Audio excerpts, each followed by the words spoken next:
আজকে দুপুরের মেনুটা তোমাদের সাথে শেয়ার করছি। আজকে আমি দুপুরে কি, কি রান্না করলাম সেটাই তোমাদের সাথে শেয়ার করব।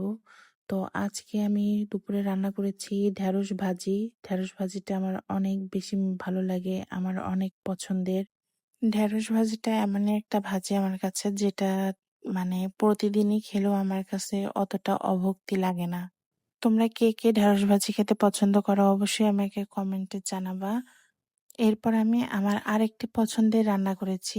অনেকেরই আবার ওটা পছন্দ হবে না। কারণ যারা শুটকি পছন্দ করে না তাদের জন্য এই রান্নাটা একদমই পছন্দ হবে না। তো আমি যেহেতু শুটকি মাছটা অনেক বেশি পছন্দ করি, এইজন্য আমার কাছে এই ভুনাটা অনেক বেশি ভালো লাগে।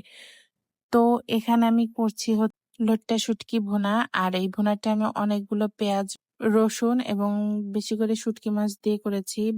আর এই শুটকি ভুনা করার সময় আমি এখানে আলু ব্যবহার করেছি।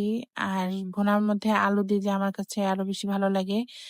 তো এই তো আমি রান্না করছি এখানে শুটকি মাছের মধ্যে হলুদের গুঁড়া, মরিচের গুঁড়া, ধনিয়া গুঁড়া আর স্বাদমতো লবণ এবং রসুনের পেস্ট দিয়ে সুন্দর করে এটাকে ভেজে নিচ্ছি।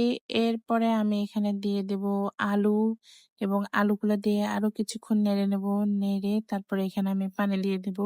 তো তোমরা কারা এভাবে শুটকি মাছটা রান্না করো এবং তোমাদের মধ্যে কার শুটকি অনেক বেশি পছন্দ করো অবশ্যই আমাকে কমেন্ট করে জানাতে পারো।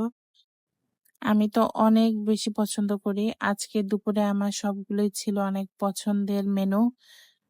তো এই তো কথা বলতে, বলতে প্রায় আমার রান্নাটা শেষ হয়ে আসছে। এখন পানিটা অনেকটা টেনে গেছে। আমি এখন এই চুলাটা বন্ধ করে দেব। তো চুলাটা বন্ধ করে দেওয়ার আগে আমি এখানে অল্প কিছু ধনিয়া পাতাটা এড করেছিলাম। এতে করে এটা টেস্ট আরো বেশি ভালো হয়েছে। এই ছিল দুপুরের সিম্পল খাবার। আল্লাহ হাফেজ।